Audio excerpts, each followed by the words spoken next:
Good morning everyone. আমরা গতকাল এখানে পৌঁছে গেছি। এই মাস্কাটেল রোমা, এনাদের 7খানা ব্রাঞ্চ আছে অল ওভার দার্জিলিংয়ে, কাছাকাছি এই হোটেলটা, সামনে রিসেপশনে গিয়ে। এখানে সেরকমভাবে বাইক পার্কিংয়ের জায়গা নেই, হোটেলের সামনেই করে আমরা রেখেছি। আপনারা যদি ঘুরতে যান তাহলে এদের হাতে বাইকের চাবি দিয়ে, লং টাইমের জন্য ঘুরতে চাবি এদের হাতে দিয়ে যাওয়াটা উচিত। কারণ এখানে হোটেলে ট্রাক ঢোকে, জলের ট্রাক, অনেক সময়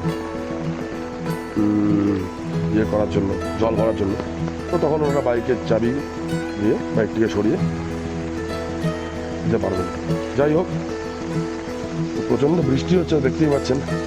আমাদের বেরোতে বেরোতে অনেক লেট হয়ে গেছে। এই রাস্তাটা এখানটা এরকম। এই হোটেলটা বেসিক্যালি একটু উঁচুতে, এখানে বাইক তোলাটাও একটু ডিফিকাল্ট, আমার পক্ষে তো খুবই ডিফিকাল্ট হয়েছিল, হচ্ছে ব্যাপার। যাই হোক, বাকি সব ঠিকই আছে। আমরা কালকে রাত্রে খাওয়া দাওয়া সেরে বাইরে গেছিলাম খাওয়া দাওয়া করতে, বাইরের রেস্টুরেন্টে খাওয়া দাওয়া সেরে ভালোভাবে ঘুমিয়েছি। সাইডে চলে আসো, হচ্ছে ব্যাপার।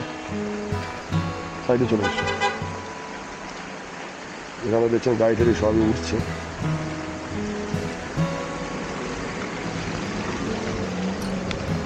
যাই হোক, এই হচ্ছে কি ব্যাপার মোটামুটি। আর বেশি কি বলবো, এখন আমরা যাচ্ছি একটু খাওয়া দাওয়া করবো, তারপরে ইচ্ছা আছে একটা গাড়ি বুক করে একটু আশেপাশে যতটা সাইট সিন করা যায়। আজকে আর বাইক নিয়ে বেরোবো না, এত অব্দি হচ্ছে ব্যাপার। ঠিক আছে, আপনার রাস্তাটা একটু দেখুন, মানে কীরকম প্রচণ্ড ঢাল, খুব সাবধানে সাবধানে পা ফেলে এগোনো উচিত। এখান থেকে জলও যাচ্ছে সব। ওকে, দেখা হচ্ছে নেক্সট ভিডিওতে। Till then, by.